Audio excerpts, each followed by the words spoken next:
নাতবো, আমার নাতি বিড়াল টিড়াল মারতে পেরেছিল ঠিক মতো? সদ্য ঘুম থেকে ওঠা নীরা সহজ সরল মনে অন্য কিছু ভেবে বলে ওঠে, অনেক জোরে মেরেছে দাদি, ব্যথা পেয়েছে খুব। অবাক হলেন মিসেস শিউলি, বলে ওঠেন, কি কও তুমি? এ কেমন বিড়াল মারা যেখানে কে নিজেই ব্যথা পায়? টনক নড়ল নীরার। ওই যে কাল বাসর ছিল, আর এই বুড়ি তারই সূত্র ধরে বিড়াল মারার কথা বলছে। এখন বুঝতে পারলো জিভে কামড় দিয়ে সাথে সাথে পাশে তাকিয়ে দেখে দীপ তার দিকেই তাকিয়ে আছে। নীরা দাঁত বের করে দেয় এক হাসি। দীপ মুড নিয়ে বলে ওঠে, ইডিয়েট। নীরা কথা এড়াতে বলে ওঠে, আচ্ছা দাদি, বাড়িতে ডাকাত পড়েছে? ইয়ে না মানে এত চিল্লাচিল্লি কেন?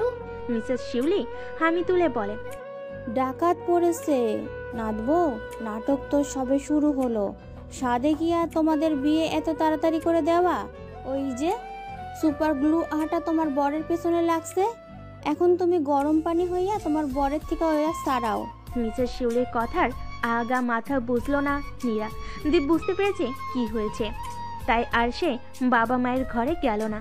চিৎকার চেঁচামেচির শব্দে দীপের বাবা মায়ের ঘর থেকেই আসছে।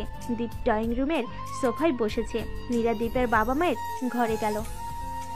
নীরাকে দেখে সবাই চুপ হয়ে যায়, ভালোভাবে দেখে নেয় সবাই নীরাকে। এর ভিতরে একটি মেয়ে নাম পিঙ্কি বলে ওঠে, এই দেখো মা, এই মেয়েটি সেই কাল নাগিন যে আমার থেকে আমার দীপ বেবিকে নিয়ে নিয়েছে। পিঙ্কির কথা শুনে পিঙ্কির মা মিসেস সাদিয়া মিস্টার সমুদ্রকে বলে ওঠে, এটা তো তোমাদের প্রতিবেশী ভাই। এই মেয়ে তো এসএসসিতে ডাব্বা খাওয়া, বয়সেও কম আমাদের দ্বীপের থেকে। এর থেকে আমার পিঙ্কি কত ভালো, একটা ক্লাসেও ফেল করে নাই, তার উপর বয়সে দ্বীপের সাথে মানাতো। আমার মেয়েটা সে ছোটবেলা থেকেই দ্বীপকে ভালোবাসে, আর তুমি কি না আমার মেয়ের সাথে বিয়ে না দিয়ে এক ফেলটুসের সাথে বিয়ে দিলে? মিসেস সাদিয়া আর মিস্টার সমুদ্র ভাই বোন না, আপন ভাই বোন না। মিস্টার সমুদ্রের বাবার দ্বিতীয় বইয়ের সন্তান মিসেস সাবিনা। যেহেতু বাবার দ্বিতীয় বিয়েতে মা কিছু বলেনি, তাই মিস্টার সমুদ্র চুপ থাকতেন। মিসেস সাদিয়ার মাকে ছোট মা বলেই ডাকতেন। একই বাড়িতে বেড়ে ওঠা মিস্টার সমুদ্র ও মিসেস সাদিয়ার ভাই বোন হয়েই বড় হয়। মিস্টার সমুদ্রের মনে বাবার জন্য অভিমান থাকলেও কখনো প্রকাশ করেনি। বাবার মৃত্যুর আগে তাকে ওয়াদা করতে হয় যে সে কখনো মিসেস সাদিয়াকে অবহেলা করবে না, তাই এখনো ভাই বোনের সম্পর্ক অটুট আছে। মিসেস সাদিয়ার মা ছোটবেলায় মারা গেছেন, এজন্য মিসেস শিউলি তাকে বড় করেছেন।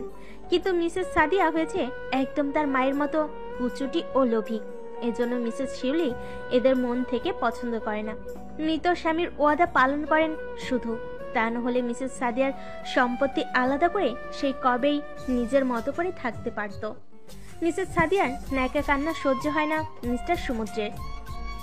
তারপরও তিনি নম্র কণ্ঠে বলে ওঠে, আমাদের নীরা একবার এসএসসিতে ফেল করলেও পরের বার কিন্তু ও A+ পেয়েছে। শুধু একবার ফেল করেছে বলে ওই 2 সাবজেক্টটিতে হায়ার মার্কস ওঠাতে পারেনি। বাকিগুলো কিন্তু ওর সব 80-র উপরে মার্কস। আর বয়স আমাদের কাছে বড় ফ্যাক্ট না। আমাদের সবার মনে নীরার জন্য আলাদা জায়গা তৈরি হয়েছে। আমরা শত চেয়েও পারিনি দ্বীপের জীবনে অন্য মেয়েকে আনতে। আমার সাবিনা আমার কাছে কখনো কিছু চায়নি, এই প্রথম বলেছে সে তার পুত্রবধূ হিসেবে নীরাকে চায়। আমিও না করতে পারিনি। বউয়ের একটাই চাওয়া, এটি তো পূরণ করতেই হবে। অবাক হলেন মিসেস সাবিনা। শুধু তার একার চাওয়া, আর কারোর চাওয়া ছিল না? কি সুন্দর নিজেকে বাঁচাতে বইয়ের নামে দোষ। কিছু বললেন না তিনি। এখন রাতে একা পেলে ব্যাটাকে বোঝাবে, মিথ্যা দোষ দেওয়ার মজা কি? নীরা ইমোশন হয়ে মিসেস সাবিনাকে জড়িয়ে ধরে বলে, আন্টি, তুমি আমাকে এত ভালোবাসো, আমিও তোমাকে অনেক ভালোবাসি। মিসেস সাবিনা জড়িয়ে ধরে নীরাকে, মনে মনে বলে, ওরে মা, তোকে আমরা যতই ভালোবাসি তার থেকে বেশি তোকে ভালোবাসে তোর ওই ক্যাডার সাহেব। এই জন্যই তো পিঙ্কি 10 দিনের জন্য বাইরে ঘুরতে যাওয়ায় সাথে সাথে তোর ক্যাডার সাহেব আমাদের হাতে পায়ে ধরে তোর বিয়ে দেওয়ায়। মনের কথা মনে রাখলেন মিসেস সাবিনা। নীরাকে আপাতত জানানো যাবে না দীপ যে তাকে ভালোবাসে। এই মেয়ে যে পরাচোর, যদি জানতে পারে তাহলে দীপকে ভালোবাসার ব্ল্যাকমেল করে পড়াশোনা বাদ দিয়ে নাচতে শুরু করবে। পিঙ্কি এসে বউ শাশুড়ির ভালোবাসা দেখে ভেংচি কাটে, বলে ওঠে, ঢং দেখলে বাঁচি না। অভ্র ওখানে দাঁড়িয়েছিল, পিঙ্কির কথা শুনে বলে ওঠে, আসো তোমার নাক টিপে ধরে রাখি, শ্বাস আটকে মারা যাবে সাথে সাথে, তাহলে আর ঢং দেখতে হবে না। দীপান্বিতার সাথে সাথে অভ্রর মুখ চেপে ধরে বলে, ছি বাবা, এসব বলতে নেই। মিসেস সাদিয়া অভ্রকে সহ্য করতে পারে না, উটকো ঝামেলা মনে করে এই অভ্রকে, তাই তিনি বলে, এই আসছে আরেক হতভাগা, যার জন্মের ঠিক ঠিকানা নেই, সে আবার আমার মেয়েকে মারতে চায়। তেতে ওঠে দীপান্বিতা, সাথে সাথে বলে, মুখ সামলে কথা বলে ফুপু। আমি মানছি ছোট মানুষ, এর ভিতরে কথা বলে ভুল করেছে, কিন্তু আমার ছেলেকে নিয়ে একটা বাজে কথাও বলবে না। আমি এসব সহ্য করব না। ও কোথায় কিভাবে হয়েছে তোমাকে না দেখলেও চলবে। এর জন্য নানু, নানি, মামা, মা এরাই আছে। আমিও আছি, অভ্রর মামি। হাত উঁচু করে বলে নীরা। বেশি তর্ক করতে গেলে পরিবার বিচ্ছেদ হয়ে যাবে, এর ফলে নিজের স্বার্থ হাসিল হবে না, তাই মিসেস সাদিয়া চুপ হয়ে যায়। এমনিতেই পিঙ্কিকে এই বাড়িতে থাকতে হবে, পড়াশোনার জন্য ঢাকায় মামার বাড়িতে থাকে পিঙ্কি।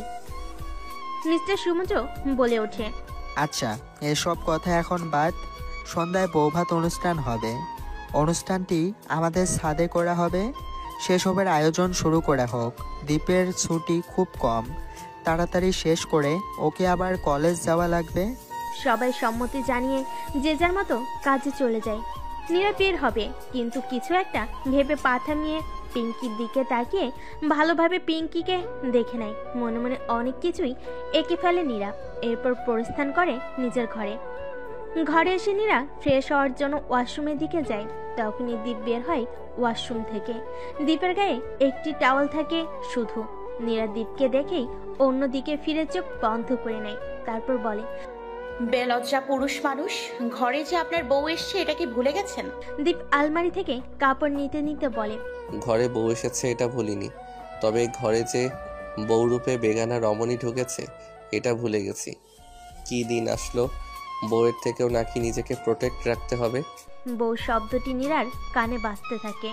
মূলত কবুল বলার পরপরই এই ক্যাডার সাহেবকে কেমন অন্যরকম লাগছে তার কাছে। ক্যাডার সাহেব বদলায়নি, বদলেছে তো নীরার মন। এতদিন এই ক্যাডার সাহেব ছিল তার শিক্ষক, এখন ক্যাডার সাহেব তার 3 কবুল বলা বৈধ স্বামী। ভাবতেই মনের ভিতর দিয়ে শীতল হাওয়া বয়ে নিয়ে যায়। নীরার চোখ বন্ধ অবস্থায় ফিল করতে পারে দীপ তার নিকটে এসেছে।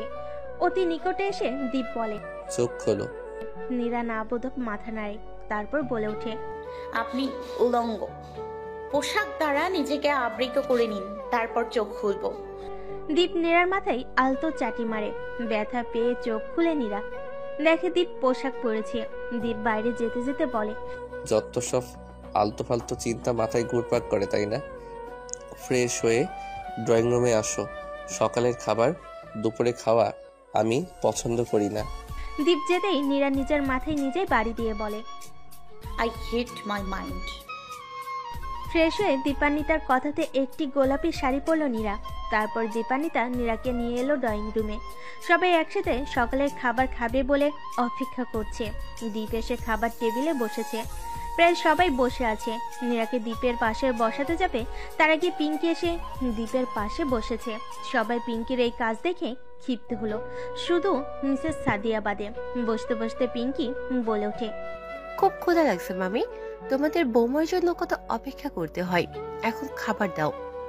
দীপ হাত মুষ্টিবদ্ধ করে চেয়ার ছেড়ে উঠতে যায়, তার আগে নীরা বলে ওঠে, কি কপাল, আর নতুন বিয়ে করা জামাই বউ আমরা।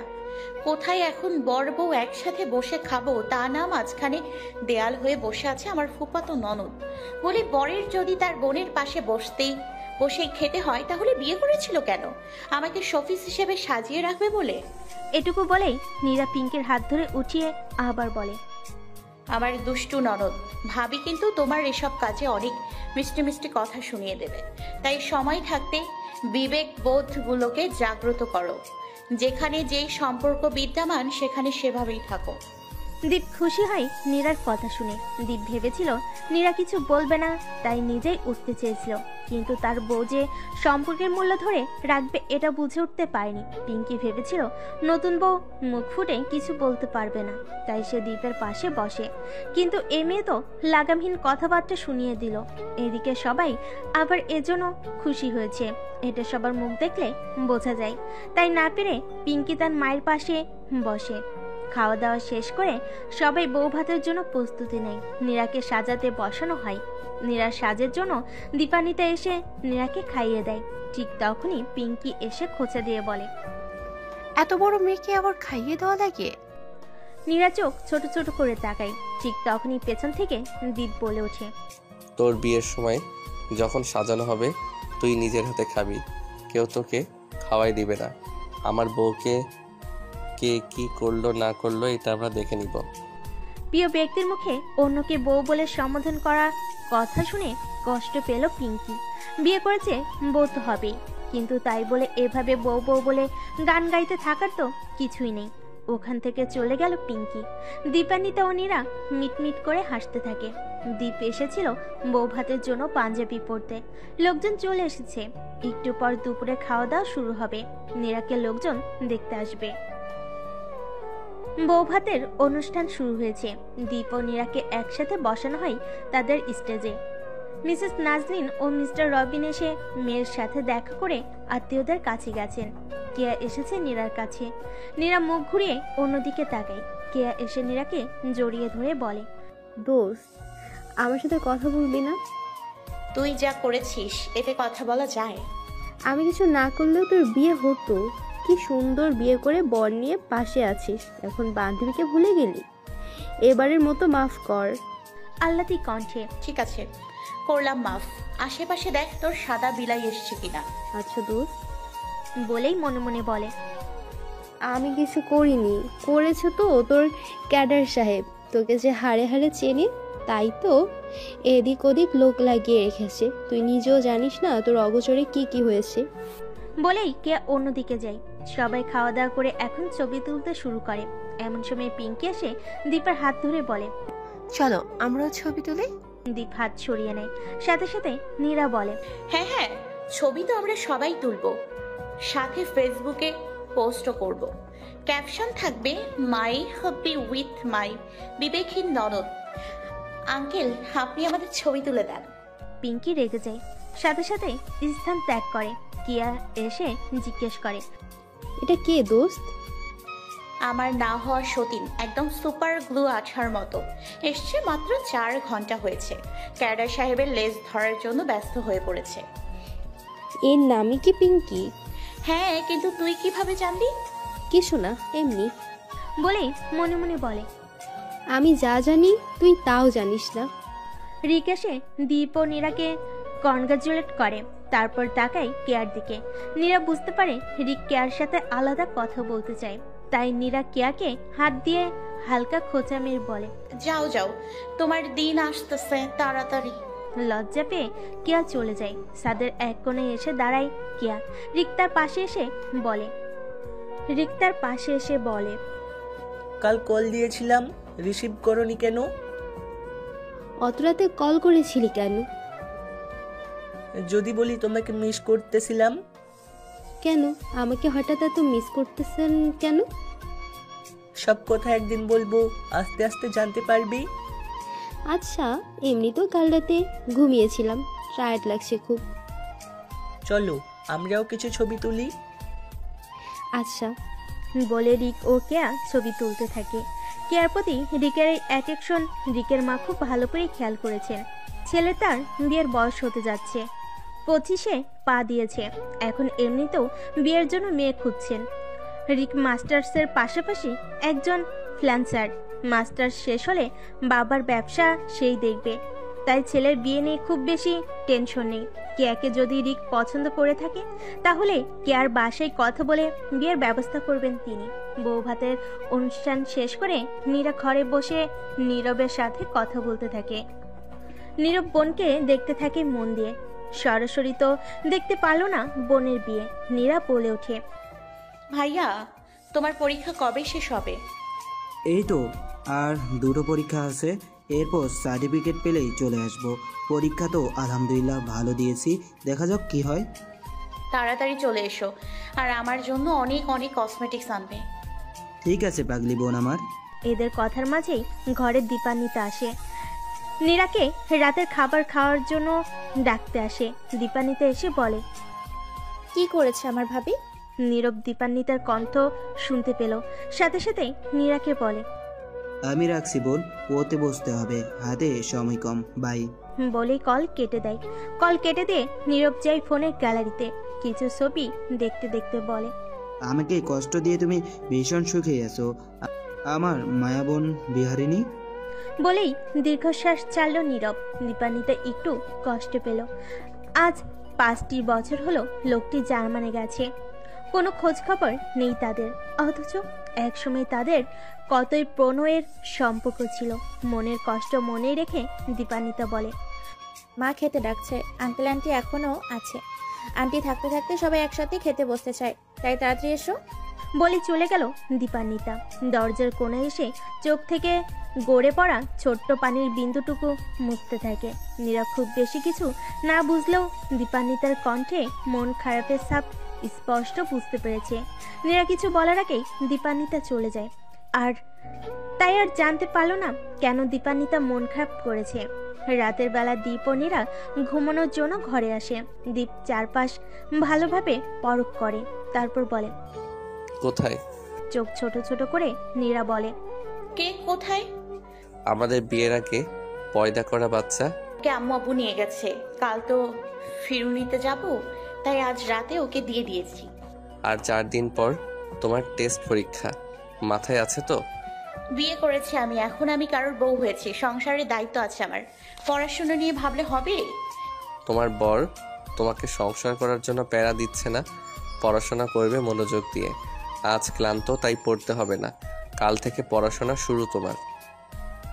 আগে তো রাতে 1.5 ঘন্টা পড়াতাম, এখন 6 ঘন্টা পড়াবো। এই জন্য বিয়ে করেছি আমি। তা কিসের জন্য বিয়ে করেছো তুমি? মন দিয়ে সংসার করব বলে। এখন আমি আপনার ছাত্রী না, আপনার বউ। তাহলে আসো। কোথায় আর কেন? কাছে আসো, সংসার করি। আজ তো বিয়ের 2য় রাত, শুরু করি আমাদের সংসার বউ। দীপের ভাবগতি দেখে নীরা আর কিছু বলে না, চুপ করে কম্বল মুড়িতে ঘুমিয়ে যায়। দীপ ঠোঁট কামড়ে হাসে, লাইট অফ করে সেও ঘুমিয়ে পড়ে। সকাল সকাল ঘুম থেকে উঠে দীপ কলেজে চলে যায়, আর নীরা নিজের বাসায় আসে। দীপান্বিতা অভ্রকে সাথে করে নিয়ে আসে। দীপ কলেজ শেষ করে নীরাদের বাসায় আসবে। বাসায় এসে নীরা বাবা মাকে জড়িয়ে ধরেছিল কিছুক্ষণ, তারপর ফ্রেশ হয়ে বেলকুনিতে যায়। বেলকুনিতে দাঁড়ানোর সাথে সাথে মিসেস শিউলি দীপের দাদি ছাদ থেকে বলে, কি গো নাদবো, শ্বশুর বাড়ি দেখবার জন্য এখানে আসছো নাকি? আমি বাসায় থাকলে তো এই বেলকনিতে দাঁড়িয়ে থাকতাম, তোমাদের দেখার ইচ্ছা হলে তোমাদের বাসায় চলে যাব। তোমার ভাগ্যটা বহুত ভালো, কি সুন্দর বাপের বাড়ি আর শ্বশুর বাড়ির পাশাপাশি পাইছো। আমার নাতির সোহাগ পাইবা, আবার বাপের বাড়ির কথা মনে উঠলে দেখতেও পাইবা। তোমার ভাগ্যটাও ভালো দাদি, কি সুন্দর নাতব্য ফিরুনিতে বাপের বাড়ি আসছে, আর তারপরেও তার মুখ দেখতে পাচ্ছ।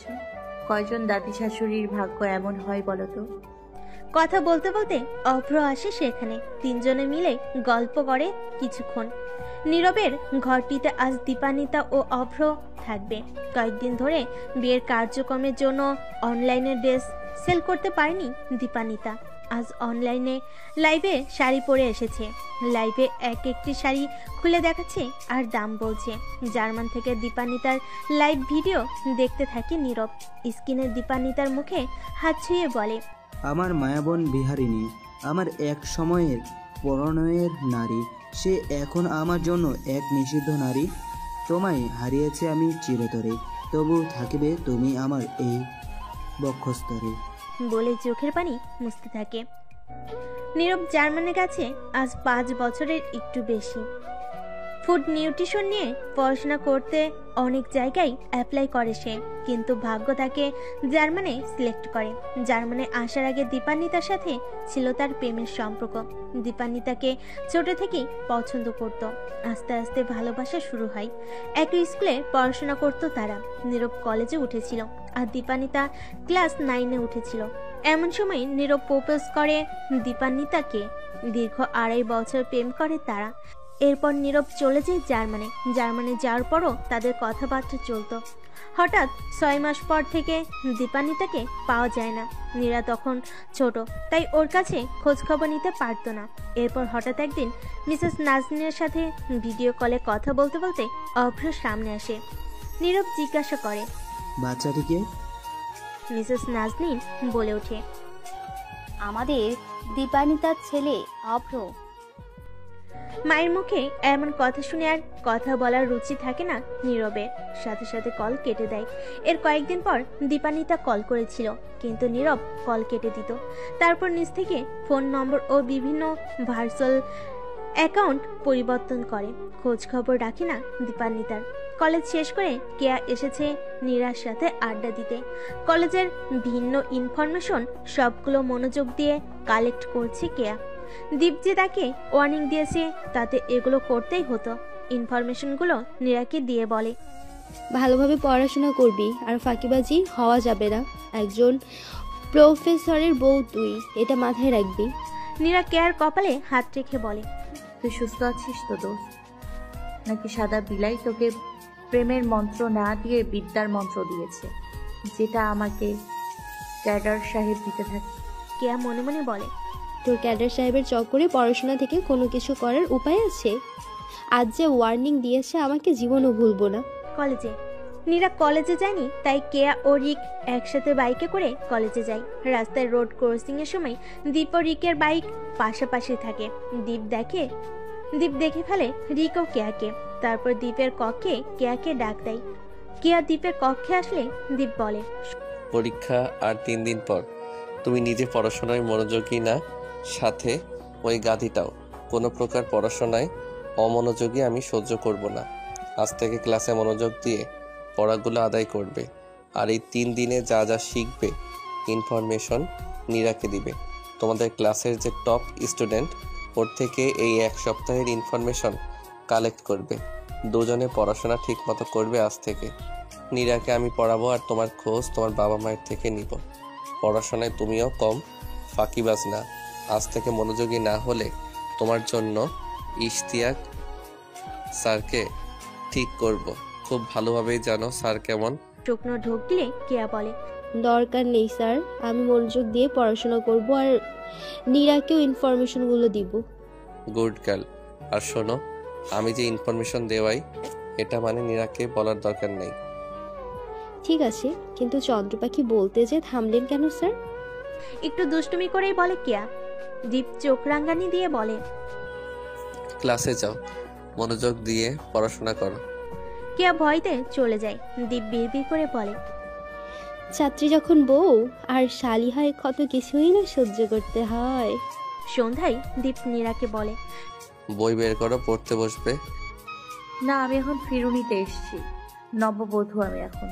কতদিন পর বাবার বাসায় এসছি। এখন পড়তে বসবো না। ভালোভাবে বলছি, পড়তে বসো। কেমন জামাই আপনি? শ্বশুর বাড়িতে এসছেন, জামাই আদর খাবেন, গল্প করবেন, আড্ডা দেবেন, তা না খালি বলছে পড়তে বসো পড়তে বসো। এমন জামাই আমার ভালো লাগে না। দীপ নীরার কানের কাছে এসে ফিস ফিস করে বলে, 2টা অপশন দিলাম তোমাকে, চয়েস করবে তুমি। 1 স্যার মোড। এই স্যার যদি একবার শিক্ষক মোডে চলে আসে, তাহলে তার শিক্ষক থেরাপি তো জানোই। 2 স্বামী মোড। এই স্যার যখন স্বামী মোড হয়ে যাবে, তখন কিন্তু সে জামাই থেরাপি শুরু করে দিবে। কারণ তুমি তো চাও আমি স্যার থেকে পারফেক্ট স্বামীতে রূপান্তর হই। কান গরম হয়ে আসে নীরার। সাথে সাথে বলে, এগুলো কিসের কথাবার্তা স্যার? ও মা, এখন স্যার হয়ে গেছি। এতক্ষণ না শ্বশুরবাড়ির জামাই আদর নিয়ে বলেছিলে। যেহেতু আমি এই বাড়ির জামাই, সেদিক থেকে তুমি তো আবার বউ, তাই না বউ? দূরে সরে আসে নীরা। দীপের কথার ধরন মাইন অন্যদিকে নিয়ে যায় তাকে। দীপ আবারও আলতো হেসে চোখের চশমা ঠিক করে, নীরার চোখের দিকে তাকায়। নীরাও তাকায় চশমাওয়ালা ওই চোখের দিকে। দীপ নীরার চোখের দিকে তাকিয়ে বলে, এই স্যারকে যদি স্বামী হিসাবে এখনই চাও, সত্যি বলছি এই বছরে তোমার হাতে ইন্টারের রেজাল্ট নয়, আমাদের চুনুমুনু আনার রিপোর্ট এনে দিব। নীরা প্রত্যুত্তর না করে শুকনো ঢোক গিলে দীপ আবারও বলে, কিসের মিষ্টি খাওয়াতে চাও সবাইকে? আমাকে ভালো স্যার হওয়ার রেজাল্টের, নাকি ভালো স্বামী হওয়ার রেজাল্টের? পড়তে বসবো আমি, আর কোনো ফাঁকিবাজি করব না। কি কি পড়তে হবে বলেন, আমি লক্ষ্মী মেয়ের মতো পড়তে বসেছি। নীরা বই পড়ছে আর চোখে দীপকে দেখছে। দীপ তার মতো বইয়ের পাতা দাগিয়ে যাচ্ছে। হঠাৎ করে নীরার চোখ আটকে যায় দীপের চোখের দিকে। চারকোনা আকারের চশমার ভিতর দীপের চোখ যেন আকর্ষণীয় লাগছে তার কাছে। দীপের খোঁচা খোঁচা দাড়ির মাঝে ছোট্ট একটি তিল দেখা যাচ্ছে, যেটা নীরার আজ খুব ভালোভাবে পরখ করছে। নীরার অজান্তেই নীরা তাকিয়েছিল দীপের দিকে। হঠাৎ নীরার পড়া বন্ধ হয়ে যাওয়ার দীপও তাকেই নীরার দিকে। দীপ বুঝতে পারে নীরার চাহনির মানে। মোহিত হয়ে যাচ্ছে নীরা, হবেই বা না কেন, তারা তো স্বামী স্ত্রী, তাদের হক আছে এইভাবে একে অপরের প্রতি মোহিত হওয়ার। কিন্তু কাল নীরার পরীক্ষা, ওকে এখন একটু মনোযোগ দিয়ে পড়াশোনা করতে হবে। দীপ চাই নীরা তার উপর নির্ভর না করুক। দীপ চাই নীরা একজন সফল নারী হোক। সে তার বউকে, তার চন্দ্র পাখিকে একজন ভালো আদর্শ সফল নারী বানাতে চায়। ভালোবাসার মানুষ একজন সফল মানুষ হবে, এই অনুভূতিটি ভিন্ন।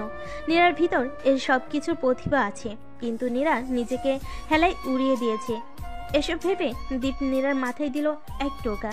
নীরার ভাবনার বিচ্ছেদ ঘটল। দীপ নীরাকে বলে, বরকে দেখার জন্য সারা জীবন পড়ে আছে, কিন্তু ইন্টারের রেজাল্ট একবারই আসবে। আমি যেন দ্বিতীয়বার ইন্টার এক্সাম দিতে না দেখি। বুঝতে পেরেছি বলেই পড়তে শুরু করে নীরা। মনে মনে একটু লজ্জা পায় সে, কিন্তু প্রকাশ করলো না। সকালবেলা দীপের আগে ঘুম থেকে উঠে নীরা মিনিকে সোফায় ঘুম পাড়িয়ে দিয়েছে। হামি তুলে নীরা তাকালো দীপের দিকে, কিছুক্ষণ তাকিয়ে থেকে বলে, ঘুমানোর সময় কেউ চশমা চোখে রাখে? কি আজব ক্যাডার সাহেব আমার। চশমা খুলে ঘুমালে কি হয়? বলে ফ্রেশ হতে চলে গেল। কে আজ নিজের মতো কলেজে যাবে, নীরা দীপের সাথে যাবে। কে আর ভালো লাগছে না নীরা তার সাথে নেই বলে। আনমনে হাঁটতে থাকে কেয়া। ঠিক তখনই পেছন থেকে শুনতে পায়, এই চশমিশ। কে তাকালো পিছনে, রিককে দেখতে পেল। রিককে দেখে ভালো লাগলো কেয়ার, কিন্তু চশমিশ নামটি বলার কি খুব দরকার ছিল? চশমা কি আর সে ইচ্ছে করে পড়ে? তার অসুবিধা হচ্ছে বলেই তো চশমা নেওয়া লাগে। প্রতিবাদ করে কেয়া বলে, আমাকে চশমিশ বললেন কেন? কারণ তোমাকে চশমা পরা দেখতে আমার ভালো লাগে, তাই। লম্বা চওড়া মুখে, চিকন চিকন চোখে চশমা যেন আলাদাভাবে ফুটিয়ে তুলেছে। তুমি সায়েন্স নিয়ে পড়াশোনা করলে বলতাম ডাক্তার হও, একদম পারফেক্ট লাগবে। আপনি ডাক্তার হতে বললে আমি ডাক্তার হতাম? জানি না, তবে আমি আমার মনের বাসনা না হয় বলে দিতাম। সম্পূর্ণ করার দায়িত্ব তোমার। আমার বাইকে করে চলো, কলেজে পৌঁছে দিই। আপনি কি আমার ড্রাইভার হওয়ার দায়িত্ব নিয়েছেন? নীরা আমার সাথে যাওয়া বন্ধ করে দেওয়ার পর থেকে আপনি আমাকে কলেজে নিয়ে যাওয়া আশা করেন। এগুলো কেন করেন?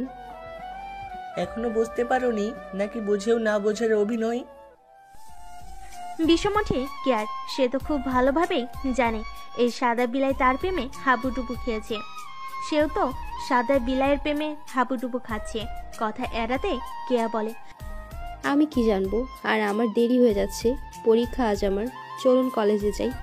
বলে রিকের বাইকে উঠল কেয়া। রিক স্মিত হাসলো, কেয়াও হাসলো। এটা রিক দেখতে পেল। বাইকের আয়নাতে কেয়ার হাসি দেখে রিকের ভালো লাগলো। রিক মজা করে বলে, আমার চশমিশের হাসি অনেক সুন্দর। প্রত্যুত্তর করে না কেয়া, মনে মনে খুশি হয়েছে রিক তাকে নিজের করে বলেছে। নীরা রেডি হয়ে ব্যাগ গোছাচ্ছে। ব্যাগগুলো দীপানিতা নিয়ে যাবে।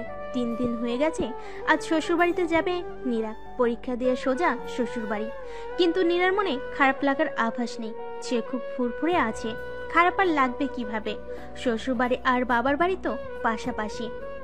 বেলকুনিতে দাঁড়ালেই তার ঘর দেখা যায়, আবার দীপান্বিতার ঘরের দিকে গেলে নীরবের বেলকুনি। মা বাবাকে সারাদিন দেখতে পাবে। দীপ বারবার নীরাকে বলছে, পরীক্ষা মনোযোগ দিয়ে দিবে, যেটা পারবে না ওটা বাদ দিয়ে অন্যগুলো লিখবে। যেহেতু টেস্ট পরীক্ষা, আপাতত পাস হলেই হবে। যেগুলো পড়িয়েছি মাথায় ভালোভাবে রাখবে।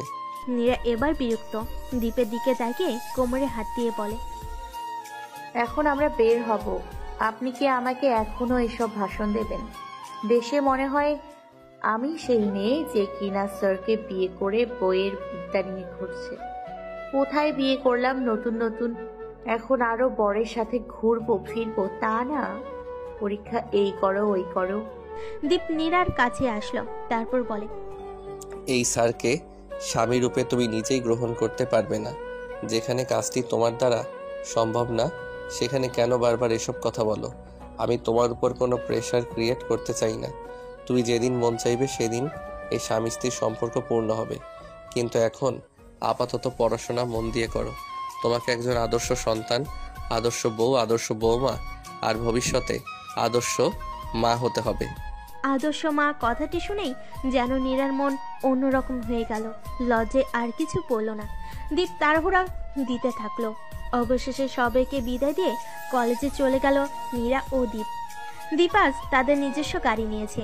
আপাতত নীরা ও দীপের ব্যাপারে কলেজে কেউ জানে না। দীপ জানেনি, কারণ নীরার পরীক্ষার ভিতর ওর ফ্রেন্ডরা ওকে নিয়ে প্রশ্নের পাহাড় তুলবে। অনেকে বলবে বড় এই কলেজের স্যার আর বউ ছাত্রী, নীরার রেজাল্টও এমনি ভালো হবে। এতে করে নীরার ওপর প্রভাব পড়বে। দীপ চায় না নীরা আপাতত এসব ফেস করুক, অন্তত ইন্টার পরীক্ষা শেষ করে তারপর সবাই জানুক। এজন্য গাড়ি করে যে গেটের পাশে দিয়ে নীরাকে নামিয়ে এসে ভিতরে চলে যাবে। এতে করে কেউ তাদের একসাথে দেখবে না। পরীক্ষা শুরু হয়েছে। ছাত্র ছাত্রী সবাই সবার সিটে বসেছে। পরীক্ষা শুরু হওয়ার ঠিক 5 মিনিট আগে নীরা এসেছে। এসে কেয়াকে জড়িয়ে ধরে। নীরা ওই কেয়ার সিট সামনে পিছনে। স্যার এসেছে, সাথে সাথে সবাই চুপচাপ পরীক্ষায় মনোযোগী হতে থাকে। 1.5 ঘন্টা পরীক্ষা দেওয়ার পর নীরা দেখে সে অনেক কিছুই লিখেছে। গুনতে থাকে কত মার্কস হতে পারে। প্রায় 40 মার্কস, মানে 5 মার্কের উপরে আছে। টেস্ট পরীক্ষায় 5 মার্কস হলেই হবে। ক্যাডার সাহেব তো এটাই বলেছিল।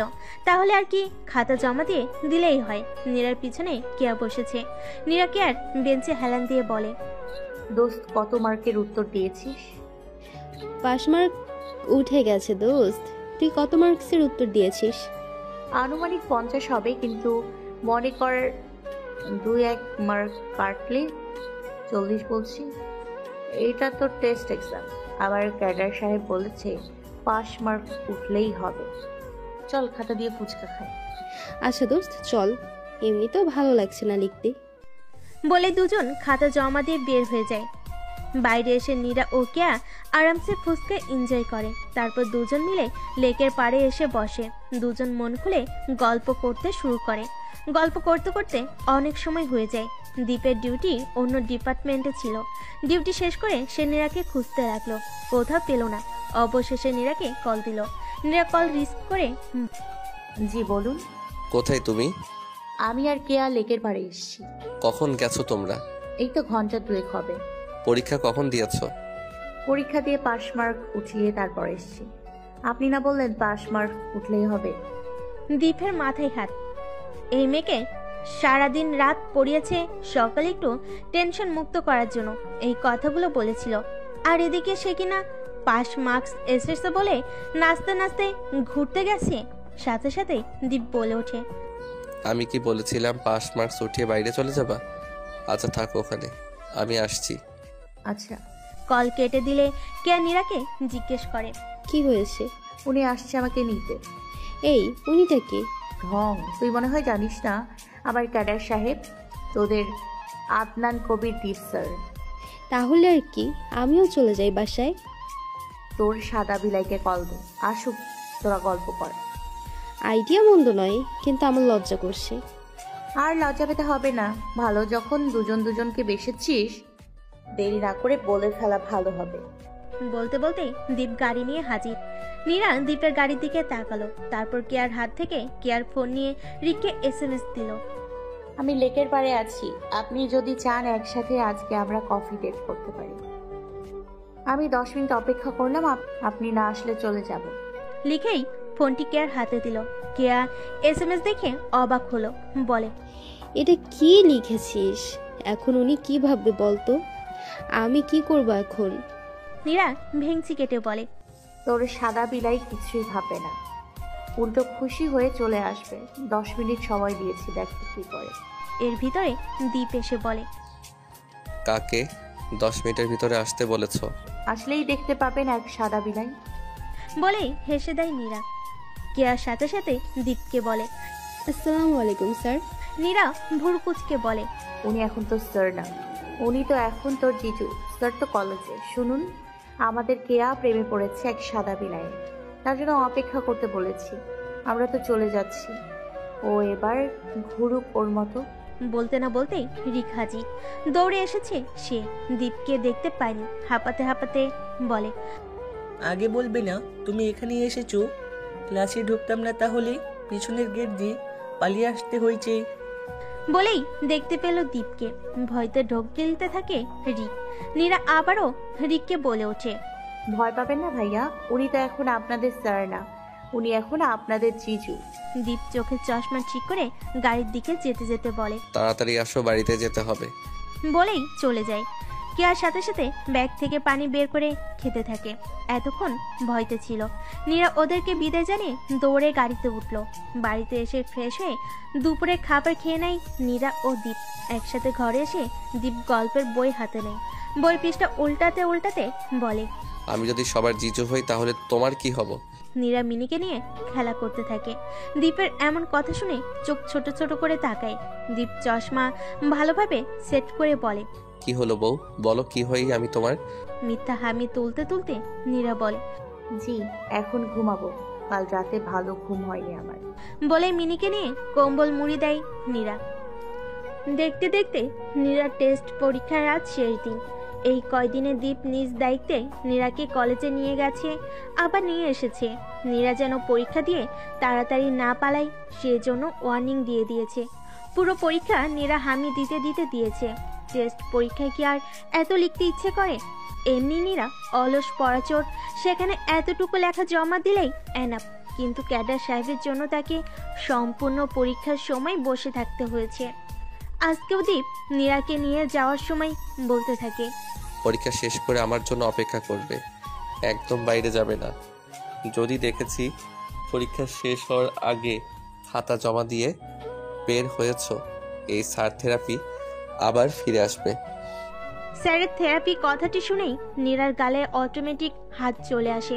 মিনমিন করে বলে, বেটা খচ্চর, বিয়ের পরেও কিনা স্যার থেরাপি দেবে? এই জন্য স্যারদের বিয়ে করতে নেই। হয়তো এই জন্যই সবাই বলে স্যার ম্যাম পিতা মাতার সমতুল্য। বিড়বিড় করতে করতে নীরা গাড়িতে ওঠে। নিজের ঘরের জানালা দিয়ে মেয়ে জামাইকে একসাথে কলেজে যেতে দেখছেন মিসেস নাজনীন ও মিস্টার রবিন। তাদের চোখে মুখে তৃপ্তির হাসি। কতজন বাবা মা পারে এমনভাবে মেয়ের সুখ নিজের চোখে দেখতে?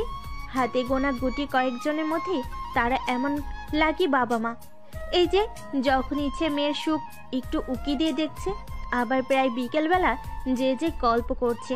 দীপ ও নীরাদের গাড়ি দৃষ্টির বাহিরে গেলে মিসেস নাজনীন ও মিস্টার রবিন দুজনকে দেখে স্মিত হাসেন। মিস্টার রবিন বলে ওঠে, আমাদের মেয়ে সত্যি অনেক ভাগ্যবতী, দীপের মতো কেয়ারিং স্বামী পেয়েছে। আমাদের দীপ নীরাকে যেমন প্রতিষ্ঠিত করবে তেমন নিজের আপন করে নেবে। বাবা মা হয়ে সেই সুখ আমার নিজের চোখের সামনে দেখতে পারবো। আবার আমাদের মেয়ে আমাদেরও কাছে থাকছে, আমার মনের আশা পূর্ণ হচ্ছে এবার। চোখের পানি মুছে মিসেস নাজনীন বলে, প্রত্যেক বাবা মা চায় সন্তানের সুখ দেখতে। মৃত্যুর আগে চায় সন্তান যেন তার নিজের পায়ে দাঁড়িয়ে নিজ দায়িত্ব নিতে পারে। আমাদের নীরা অনেক বুদ্ধিমতীও সবাইকে আপন করে নেয়, কিন্তু পড়াশোনা ও নিজের ভবিষ্যৎ নিয়ে ওর তেমন মাথা ব্যথা নেই। যেভাবে তরিং বিরিং করে এভাবে তো ওর জীবন আগাবে না। দীপ ওকে শাসন করবে, আবার ভালোবাসবে। শুধু তুই না দীপ ও সকল বিষয়ের প্রতি যত্নশীল হতে পারে। আর আমার পর দীপ সে যে নীরাকে শাসন করে আবার গভীরভাবে ভালোবাসে। আমি দেখেছি দীপের চোখে সেই ভালোবাসা। মেয়েটা বয়সের সাথে সাথে উঠতে শুরু করেছে। সমাজের নিয়ম কানুন থেকে দূরে থেকেও নিজেকে উড়ন্ত পাখি ভেবে নিয়েছে। ব্যক্তির স্বাধীনতা ভালো, কিন্তু বেশি উড়ন্ত পাখিকে শিকার করতে সময় লাগে না। আমি দীপের হাতে নীরাকে দিয়েছি যাতে আমার নীরা সুখে থাকতে পারে। নীরব আর নীরার সুখ দেখাটাই যে আমাদের শেষ চাওয়া। এরপর তো আরও কিছু বলতে দিলেন না মিস্টার রবিন। মিসেস নাজনীনের মুখ চেপে ধরে বলে, ভাগ্য যা আছে তাই হবে। হুটার মৃত্যুর নাম উঠে সুখকে মুহূর্ত কোনো দুঃখ প্রহিত করব। মিসেস নাজনীন সাথে সাথে মিস্টার রবিনের বক্ষে মুখ গুজে আলিঙ্গন করে নিলেন। মিসেস নাজনীন ও মিস্টার রবিন একে অপরকে ভালোবেসে বিয়ে করেন। তাদের প্রেম ভালোবাসা যেন এখনো অফুরন্ত। পরীক্ষা শেষ করে নীরা ও দীপ গেটের বাইরে থেকে গাড়িতে ওঠে। উদ্দেশ্য বাড়িতে আসবে। দীপ ড্রাইভ করতে থাকে আর নীরা জানালা দিয়ে বাইরে তাকিয়ে আছে।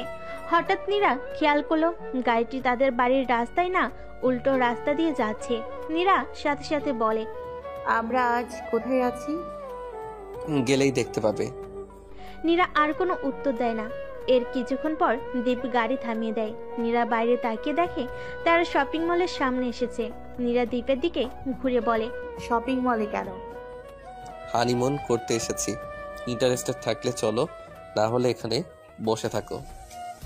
আজই প্রশ্ন, শপিং মলে কেন? বলেই দীপ বের হয়ে যায়। নীরা বিড়বিড় করে বলে, ঘাট তারা স্যার। শুনে ফেলে দীপ নীরার দিকে তাকিয়ে বলে, তোমার স্যার প্লাস বর তোমার মতোই তো হবে। নীরা আর কিছু না বলে মুখ ভেঙচি দিয়ে দীপের সাথে হাঁটতে শুরু করে। শপিং মলে এসে তারা আগে কসমেটিকের দোকানে ঢুকে। তারপর দীপ নীরাকে বলে, তোমার বাসায় কি কি লাগে আমি জানি না। এখানে মহিলা কর্মী আছে, তাই এখানে নিয়ে এসেছি যাতে করে তোমার প্রয়োজনীয় সামগ্রী নিতে পারো। বিয়ের শর্ত তো দেওয়া ছিল, মাসে মাসে কসমেটিক্স কিনে দেওয়া। আজ 1 তারিখ, নাও শুরু করো। এক দৃষ্টিতে নীরা তাকিয়ে আছে দীপের দিকে। মনে মনে বলে, লটারি পেয়ে গেলাম মনে হয়। না চাইতেই কেনাকাটা করতে পারছি।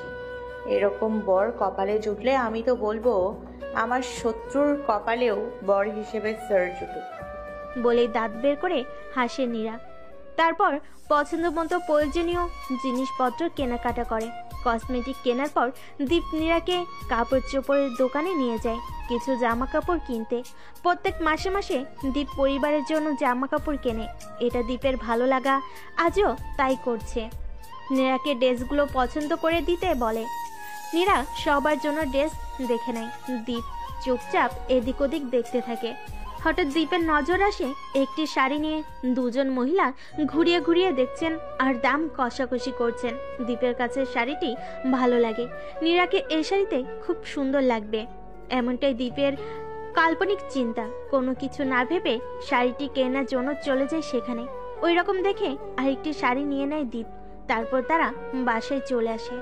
বাসায় এসে দীপ ও নীরা সবাইকে একসাথে করে ড্রেস দেয়। কার জন্য কি কি এনেছে সেগুলো দেখাতে থাকে। পিঙ্কি ও তার মা মিসেস সাদিয়া আছে, তাদের জন্য আনা হয়েছে। সবার ড্রেস দেখানো হয়ে গেলে নীরার জন্য কেনা শাড়িটি সবাইকে দেখাই দীপ। নীরা প্রথমে বুঝতে না পারলেও যখন দীপের মুখে শুনে এটা আমি তোমাদের বৌমার জন্য কিনেছি, তখন অবাক নয়নে তাকিয়ে থাকে ক্যাডার সাহেবের দিকে। পিঙ্কির হিংসা হয়। সে সাথে সাথে বলে, কই দেখি, ওয়াও, অনেক সুন্দর শাড়িটি, আমার কাছে খুব ভালো লেগেছে। মিসেস সাদিয়া পিঙ্কিকে সাপোর্ট দিয়ে বলে, তোর ভালো লেগেছে? একটা কাজ করি, এই শাড়ি তাহলে পিঙ্কিকে দে আর নীরাকে পিঙ্কির জন্য আনা ড্রেসটি দে। দীপকে উদ্দেশ্য করে শেষের কথাটি বলে। পিঙ্কি খুশি মনে শাড়িটি নিতে গেলে নীরা খপ করে নিয়ে নেয় আর বলে, তোমার বর যদি তোমাকে কিছু কিনে দেয় তুমি না হয় সেগুলো এক্সচেঞ্জ করে নিও। আমি তোমার মতো এত উদার নই, যেটা আমার ওটা আমার করেই নেই। তুমি তোমার জন্য কেনা ড্রেস নিয়ে যেটা তোমার ভাইয়া দিয়েছে ওটা নিয়ে খুশি থাকো। আমি আমার স্বামীর দেয়া উপহার নিয়ে খুশি হতে চাই। মিসেস সাদিয়া ভেংচি কেটে বলে, আমার মেয়েটা শাড়ি তেমন পরে না, এই প্রথম একটি শখ করে নিতে চাইলো, তাও সহ্য হলো না তোমার? নীরা কিছু বলার আগে দীপ বলে, কি বলো তো ফুপি, আমি আবার বউ আর বোনকে আলাদা চোখে দেখি। যেটা বোনের জন্য এনেছি ওটা বোনের, আর যেটা বউয়ের জন্য এনেছি ওটা বউয়ের। শুধু শুধু বউ আর বোনের মধ্যে বোনকে সাপোর্ট করে বউয়ের চোখে কাপুরুষ ট্যাগ নিতে চাই না। বোনের চোখে কাপুরুষ হলেও লোক সম্মুখে মুখ দেখানো যায়, বউয়ের কাছে কাপুরুষ হলে পুরো জীবন ব্যর্থ। বউ আবার হুট করে বাপের বাড়ি এলে এই বয়সে শিক্ষক থেকে আমাকে বউয়ের জন্য সন্ন্যাসী হয়ে বসে থাকতে হবে। দীপের এমন কথায় হা হয়ে যায় নীরা, পিঙ্কি ও মিসেস সাদিয়া। দীপ তো এসব কথা বলতো না, কি হয়ে গেছে ছেলেটা? ফুপুর সাথে লাগামহীন কথাবার্তা বলছে, আর আগে কি না মুখ থেকে একটা শব্দ বের হতো না। মিস্টার সমুদ্র ছেলের মুখে এমন কথা শুনে বিষম খান। মিসেস সাবিনা মিস্টার সমুদ্রকে খোঁচা দিয়ে বলে, দেখেছো, আমার ছেলে হলো প্রকৃত পুরুষ। বউকে তো সব সময় টাইম দেয়, আবার বউয়ের জন্য লড়াইও করে। ভুল মানুষের বেলায় বউকে আর বোনকে দেখে না। আমার ছেলেটা হীরের টুকরো, একদম বাপ থেকে ভিন্ন হয়েছে। মিস্টার সমুদ্র নিজের বইয়ের মুখে এতগুলো বছর পর আজ প্রথম এমন কথা শুনে যেন ডাবল বিষম খেলেন। ইঁচড়ে পাকা বৌমা নিয়ে এসে কি সবাইকে ইঁচড়ে রোগ লাগিয়ে দিল? ছেলে লাগামহীন কথা বলছে, বউ আজ জীবনের কাজকর্ম নিয়ে প্রতিবাদ করছে। দীপের মুখে এমন কথা শুনে দীপান্বিতা, মিসেস শিউলি ও মিসেস সাবিনা একসাথে হাততালি দিতে থাকে। এদের কেউই পিঙ্কি ও মিসেস সাদিয়াকে পছন্দ করে না। মিস্টার সমুদ্র নিজেও পছন্দ করেন না, কিন্তু মৃত বাবাকে দেওয়া ওয়াদা রক্ষার জন্য সহ্য করতে হয়। সবাইকে জামা কাপড় দিয়ে দীপ ও নীরা ঘরে চলে আসে। নীরা মাথায় হিজাব খুলতে থাকে। দীপ হাতঘড়ি খুলে গলারটায় হালকা লুজ করতে করতে বলে, আর ইউ জেলাস? হাত আটকে যায় নীরার। দীপের দিকে ঘুরে তাকিয়ে বলে, কেন জেলাস হব কেন? পিঙ্কি আমার আশেপাশে আসলে তুমি যেভাবে প্রতিবাদ করো মনে তো তাই হচ্ছে। আপনার বুঝি ভালো লাগে ওই পিঙ্কি আপনার গায়ে গায়ে চললে? কথা সেটা না, কথা হলো তুমি কেমন ফিল করো। আমি আবার কেমন ফিল করব? কোনো ফিলই করি না। বলে হিজাব খুলে আলমারি থেকে বাসার পরার জামা নিতে থাকে। দীপ আবার জিজ্ঞাসা করে, তাহলে প্রতিবাদ করো কেন? নীরা জামা কাপড় নিয়ে ওয়াশরুমের ভিতরে যায়। ওয়াশরুমের দরজা দিতে যাও দরজা হালকা ফাঁকা রেখে বলে, আমার কোনো জিনিস যখন আমার হয়ে পার্মানেন্ট থাকে আমি তা অন্য কাউকে ভাগ করি না। আপনি এখন আমার হয়ে গেছেন ক্যাডার সাহেব। আপনার প্রতি অন্য কোনো নারী আসক্ত হলে তাকে তো একটু ভুগতে হবে। বলে দরজা লাগিয়ে দেয় নীরা। দীপ স্মিত হাসে, বিড়বিড় করে বলে, চন্দ্রপাখি তার ক্যাডার সাহেবের প্রতি আসক্ত হচ্ছে, এটা সে বলবে না, কিন্তু অন্য নারীকেও আসক্ত হতে দিবে না। নারীর প্রেম বুঝি একেই বলে। আজ বিকেলে নীরা, দীপান্বিতা ও মিসেস সাবিনা মিলে নাস্তা তৈরি করতে থাকে। নীরাকে আজকে ছুটি দিয়েছে দীপ। বিয়ের পরের দিন থেকেই তো বই পড়া শুরু করেছে সে। আজকের দিন রেস্ট করার সুযোগ পেল নীরা। সন্ধ্যায় নাস্তা বানিয়ে সবাই মিলে খাবে। সবাই কাজ করছে আর নীরা উকি দিয়ে দেখছে। নীরা রান্না বান্না পারে না, তাই কেউ তাকে রান্না করতে দিচ্ছে না। পিঙ্কি নীরার এই দুর্বলতার সুযোগটি নিয়ে নিল, সাথে সাথেই বলে, বাড়ির বউ হয়ে কি রান্না পারে না? কেমন মেয়ে বিয়ে দিয়ে এনেছো তোমরা? দীপান্বিতা বলে ওঠে, আমাদের তো সমস্যা নেই, তোর এত কেন সমস্যা? আমার কোনো সমস্যা নেই, দেখি আমি একটু রান্না করি। দীপ বেবি তো পাস্তা খেতে খুব ভালোবাসে, আমি রান্না করব ওর জন্য। বউ তো রান্না পায় না, আমি না হয় করে দিই রান্না। পিঙ্কি দীপকে সব সময় এই বেবি বলে ডাকতো, এখনো তাই বলে। রাগে দুঃখে অপমানে জেলাসিতে সব কিছুতেই ফেটে পড়ল নীরা। সাথে সাথে বলে, আজকের পাস্তা আমি রান্না করব। পিঙ্কি হো হো করে হেসে দিয়ে বলে, যে মেয়ে মুখে লিপস্টিক মেকআপ দেওয়া ছাড়া আর কোনো কাজ পারে না সে মেয়ে আবার করবে রান্না? ওটা তোমার কাজ নয়, তুমি ঘর সংসার সামলাতে পারবে না। আমি বলছি আমি রান্না করব মানে করব। এখন যদি আমাকে রান্না করতে না দাও তো? বলেই আশেপাশে তাকিয়ে কড়াই থেকে গরম খুন্তি হাতে নিয়ে বলে, এই গরম খুন্তি দিয়ে তোমার মাথা ফাটাবো বলে দিলাম। ভালোই ভালোই বলছি, আমার ক্যাডার সাহেবের জন্য রান্না করবি না তুই ডাইনি, ওনার জন্য এই নীরা আছে। কি আর কি বলবে। নীরার রণচণ্ডীর রূপ দেখে সবাই হা হয়ে আছে। দীপ এখন একটু বাইরে গেছে তাদের নিজস্ব রেস্টুরেন্ট দেখতে। অভ্র হাততালি দিয়ে বলে, ঠিক হয়েছে, ঠিক হয়েছে। পিঙ্কি ভয়তে দৌড় দেয়। এই মেয়ের পুরনো কিছু রেকর্ড আছে যা পিঙ্কি খুব ভালো করে জানে। শুধু শুধু বাঘিনী কি খেপিয়ে লাভ নেই। পিঙ্কি চলে যেতেই নীরা ইউটিউব দেখে পাস্তা রান্না শুরু করে। পাস্তা রান্না শেষে সব কিছু পরিষ্কার করে নিজের ঘরে যায়। দীপান্বিতা ও মিসেস সাবিনাও ঘরে যায় ফ্রেশ হবে বলে। এই সুযোগে পিঙ্কি আসে রান্নাঘরে, এসে পাস্তায় প্রচুর লবণ ও ঝাল মিশিয়ে দেয়, তারপর চলে যায় ঘরে। নীরার ফোন ড্রয়িং রুমে ছিল। অভ্র তখন ড্রয়িং রুমে আসে টিভি দেখবে, তাই ঠিক তখনই নীরার কল আসে। নীরব কল দেয়। অভ্র প্রথম কল আসাতেই রিসিভ করে না, কিন্তু 2-3 বার কল আসাতে রিসিভ করে বলে, হ্যালো। নীরব বুঝতে পারে এটা অভ্র। পিচ্ছি কণ্ঠ, আর এখন তো নীরা দীপের বউ, দীপের বাসির অভ্র থাকবে এটাই স্বাভাবিক, কিন্তু এতদিন কেন আছে তাই বুঝতে পারছে না। দীপান্বিতা কি শ্বশুরবাড়িতে যায় না? এটা এখন তাদের ব্যাপার ভেবে নীরব বলে, আমি নীরব, নীরার ভাই হই, নীরাকে দেওয়া যাবে এখন? মামি তো ঘরে গেছে ফ্রেশ হতে, আর মামু একটু পরে আসবে। ঠিক সেই সময় দীপান্বিতা এসে বলে, কার সাথে বলছো বাবাই? মামের ভাইয়া ফোন দিয়েছে আম্মু, এই নেও কথা বলো। বলে ফোনটি দীপান্বিতার কানে দিল অভ্র।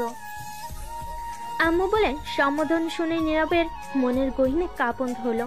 খারাপ লাগছে তার, কিভাবে পারলো তার জন্য অপেক্ষা না করে এভাবে বিয়ে করে নিতে। দীপান্বিতা ফোন কানে নিয়ে নরম সুরে বলে, হ্যালো।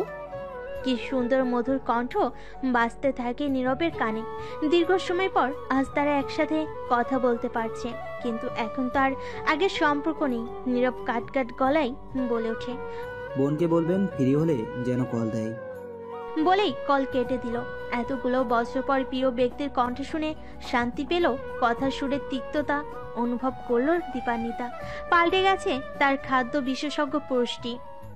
নীরবের ছোট থেকে একজন নিউট্রিশন স্পেশালিস্ট হওয়ার ইচ্ছে, তাই দীপান্বিতা নীরবকে খাদ্য বিশেষজ্ঞ সাহেব বলেই ডাকত। দীপ ও মিস্টার সমুদ্র একসাথে চলে এসেছেন। সবাই মিলে নাস্তা সাজাতে থাকে। নীরা বাটিতে বাটিতে সবার জন্য পাস্তা দেয়। পিঙ্কি মনে মনে অনেক খুশি। দীপ ঝাল সহ্য করতে পারে না। নীরার বানানো খাবার খেয়ে দীপ শিওর নীরাকে বকাঝকা করবে।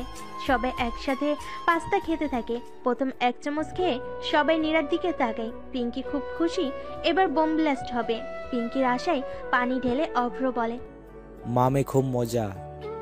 মিসেস সাবিনা বলে, হ্যাঁ সব ঠিকঠাক আছে, শুধু একটু সস কম দিলেই হতো। তাও তুমি প্রথম রান্না হিসেবে অনেক ভালো করেছো। সবাই নীরার প্রশংসা করতে থাকে। পিঙ্কি অবাক হয়ে তাকিয়ে আছে এদের দিকে। নীরা পিঙ্কির দিকে তাকিয়ে বলে, কি হয়েছে কিছু বুঝতে পারছো না তাই তো? সবাই তাকায় নীরা ও পিঙ্কির দিকে। পিঙ্কি ভুরু কুচকে তাকিয়ে থাকে। নীরা আবার বলে, তুমি আমার ব্যাপারে শুধু মেকআপ করার অভিজ্ঞতাটাই জানলে, এটা জানলে না যে আমি সিনেমা প্রেমী। জীবনে কত নাটক সিনেমা দেখেছিলাম যেখানে এক ডাইনি এসে নায়িকার সমস্ত খাবার নষ্ট করে দেয়। তুমি হলে আমার জীবনের সেই ডাইনি। আমি কি আর জেনে শুনে বকা খাওয়ার প্রস্তুতি নিতে পারি? তাই আগে ভাগে খাবার সরিয়ে রাখি।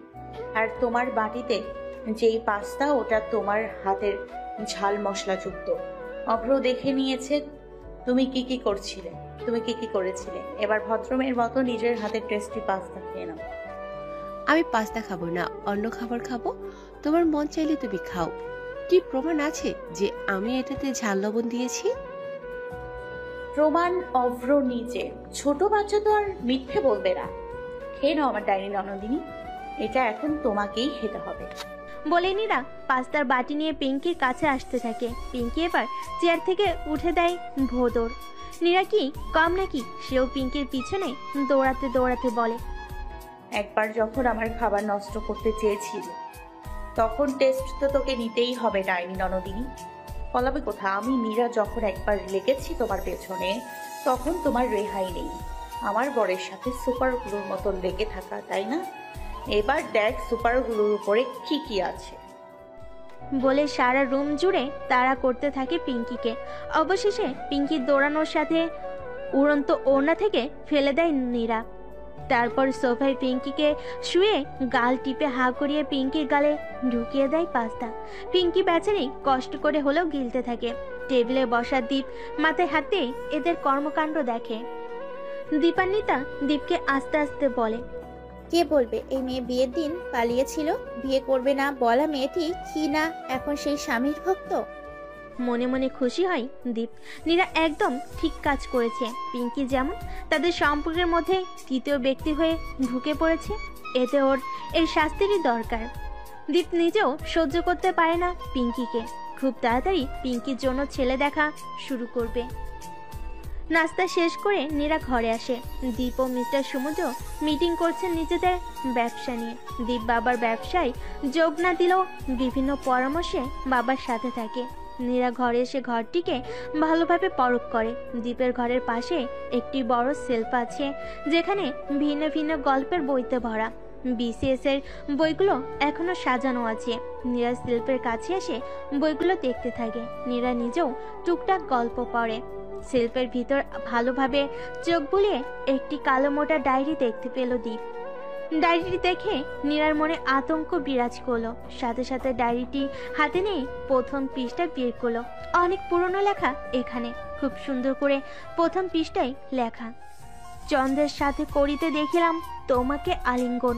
উড়ন্ত পাখি যখন চন্দ্রকে সাক্ষী রেখে প্রকাশ করে মনের অনুভূতি, সেই চিত্র দেখিয়া তোমাকে ডাকিলাম আমার চন্দ্র পাখি। অশ্রু ভরা নয়নে চন্দ্রের দিকে ফিরে আছে আমার সেই কিশোরী কন্যার অনুভূতি। আজই উপলব্ধি করেছি আমি ভালোবাসি, ভালোবাসি তোমায় আমার চন্দ্র পাখি। লেখাটুকু পড়ে নীরা বুঝলো দীপ কাউকে ভালোবাসে এবং তাকে সে চন্দ্র পাখি বলে ডাকে। কিউরিসিটি নিয়ে বাকি পৃষ্ঠা পড়তে যাবে, ঠিক তখনই দীপান্বিতা এসে বলে, আমার লিটল ভাবি আসবো কি? নীরা ডায়েরির পাতা বন্ধ করে সেলফে রেখে দেয়। তারপর দীপান্বিতার দিকে তাকিয়ে বলে, আমার সুইট কিউট ননদিনী আসো। দীপান্বিতা ঘরে ঢুকে নীরার দিকে ফোন এগিয়ে দিয়ে বলে, তোমার কল এসেছিল, আর ফোন সবসময় এদিক ওদিক রেখো না, জানোই না না চাইতেও এক কালসাপ পুষতে হয়। আমার দাদি নাম্মু এরা তো সুখ ছিলই না, এরা উঠে পড়ে লেগেছে তোমার পিছনে। নিজের সেফটি নিজেকে বুঝতে হবে। দাদা ভাইয়ের কথা রাখতে বাবা এগুলো সহ্য করে। যতই হোক দাদাই তো বাবার বাবা ছিলেন। শক্ত ধোকা দিলেও রক্তের টান ফিকে হয় না। আমার বাবা তার প্রমাণ। তাই বলছি যতটুকু পারো নিজের জিনিসগুলোর প্রতি যত্নশীল হও। পিঙ্কি এখন কেমন আছে? আমি ওকে লেবু রস খাইয়ে দিয়েছি, ঝাল কমেছে অনেকটাই, এখন ঘুমিয়ে আছে। তোমার খাদ্য বিশেষজ্ঞ ভাই কল দিয়েছিল অনেক আগে, বলতে ভুলে গিয়েছিলাম। টেবিল পরিষ্কার করার সময় তোমার ফোন দেখে মনে পড়লো, এই নাও। বলে দীপান্বিতা ঘর থেকে বের হতে নিবে, কিন্তু নীরার কথাই থমকে গেল। নীরা বলে ওঠে, আমার ভাইয়ের কথা উঠলে তোমার গলা কাঁপে কেন? অন্য সময় কথা বলতে গেলে তো এমন হয় না। দীপান্বিতা এক দীর্ঘশ্বাস ছেড়ে বলে, তোমার বুঝতে ভুল হয়েছে হয়তো, তেমন কিছুই নেই আমার গলার ভিতর। অন্যদের বেলায় যেভাবে কথা বলি তোমার ভাইয়ের বেলাও সেইভাবেই কথা বলি। বলে প্রস্থান করে দীপান্বিতা। দীপান্বিতা পিছন ফিরে কথা বললেও আয়নায় দীপান্বিতার চোখের পানি দেখতে পায় নীরা। বুক সেলফের পাশে যে আড়াআড়ি ভাবে আয়না রাখা আছে, সেখানে দীপান্বিতার এক পাশ খুব ভালোভাবেই দেখা যাচ্ছে। দীপান্বিতার চোখ থেকে বের হওয়া অশ্রুর রহস্য বুঝতে পারল না, কিন্তু কিছু একটি কাহিনী তো আছে এবং তা ভালোবাসার পর্যায়ে এটা উপলব্ধি করতে পারছে নীরা। বেশি কিছু না ভেবে নীরবকে কল দেয়। সাথে সাথে কল রিসিভ করে নীরব বোনকে দেখে বলে, তোর জন্য একটি সারপ্রাইজ আছে, শুধু তুই না বাসার সবার জন্য। বলতো কি সেই সারপ্রাইজ? ক্যাডার সাহেবকে বিয়ে করে যে সারপ্রাইজ হতে হয়, তাতে তোমার দেয়া নতুন সারপ্রাইজ মাথায় আসছে না, তুমিই বলে ফেলো। হো হো করে হেসে দেয় নীরব। দীপকে নীরব ভালো করে জানে, একসাথে প্রায় চায়ের দোকানে আড্ডা জমাতো। নীরব যেত দীপান্বিতার হয়ে দীপকে পটাতে। বড় ভাই পটে গেলে আর তো কিছুই লাগে না, কিন্তু দীপ তার বিদ্যাসাগর নিয়ে কথা বলতে বেশি। এখন সে বুঝতে পারছে নীরা কেউ ঠিক কিভাবে ট্রিট করে। রসকসীন বই পড়ুয়া দ্বীপ, তার উড়নচণ্ডী ফাঁকিবাজ বোন যেন বইয়ের এপিট ওপিট। নীরব হাসি থামিয়ে বলে ওঠে, আমার পরীক্ষা শেষ হয়েছে অনেক আগে, আজ রেজাল্ট পাবলিশ হয়েছে, আমি সাকসেস হয়েছি বোন। আমার এত বছরের কষ্টের ফল পেয়েছি, আর তোদের থেকে দূরে থাকছি না। 1 মাসের মধ্যে বাংলাদেশে ব্যাক করছি। ভাইয়ের কথা শুনে নীরা খুশিতে লাফিয়ে ওঠে, সাথে সাথে বলে, রে আমার ভাই খুব তাড়াতাড়ি চলে আসবে। কিছুক্ষণ মজা করে দীপান্বিতার কথা মনে পড়ল নীরার, তাই সে নীরবকে ইনডিরেক্টলি বলে, তুমি বিড়িতে আসার পর আমরা তোমার জন্য মেয়ে দেখব, রূপবতী, গুণবতী, কর্মঠ, ভদ্র দেখে মেয়ে নিয়ে আসবো, যেমনটা তুমি চাও। জাস্ট এক্সাম্পল, আমার কিউট ননদ দীপান্বিতা আপু, তার মতো দেখে বউ পেলে খুশি হবে তো? নিজের বিয়ের কথা শুনে মুখ ফ্যাকাশে হয়ে আসে নীরবের। আবার তার উপর দীপান্বিতার নাম নিয়ে উদাহরণ। পুরো দীপান্বিতাকেই তো তার চাই, তার মতো আবার কি। কিন্তু কোনো প্রতি উত্তর করল না নীরব। লোক দেখানো এক স্মিত হাসি দিয়ে নীরব বলে, সবে তো পড়াশোনা শেষ, এখন সেটেল হয়ে নেই, তারপর দেখা যাবে। রাখছি বোন, ভালো থাকিস। ভাইয়ের শুকনো মুখ দেখে নীরা শিওর হলো। ডালমে কোচ কালা হে। কল কাটার পর বলে, ভাই আর ননদের কেমিস্ট্রি খুব গভীর।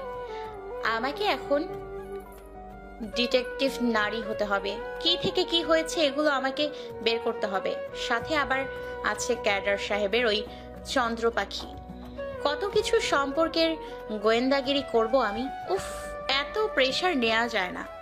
কিসের প্রেশার নেওয়ার কথা বলছো তুমি? ঘরে ঢুকতে ঢুকতে বলে দীপ। নীরা তাকাই দীপের দিকে। আপাতত এনাকে কিছু বলা যাবে না, ইনি থাকুক ইনার বিদ্যা নিয়ে। কিছুই না, এই যে আর 2.5 মাস পর আমার এক্সাম। এখন তো স্যার আমার স্বামী, তাই তার সুনাম রাখতে ভালো রেজাল্ট করতে হবে, এটাই ভাবছি। বাবা, এত চিন্তা আমার জন্য? উত্তর দেয় না নীরা। সাথে সাথেই কেয়ার কল আসে। নীরা রিসিভ করে বলে, হ্যাঁ হ্যাঁ বল।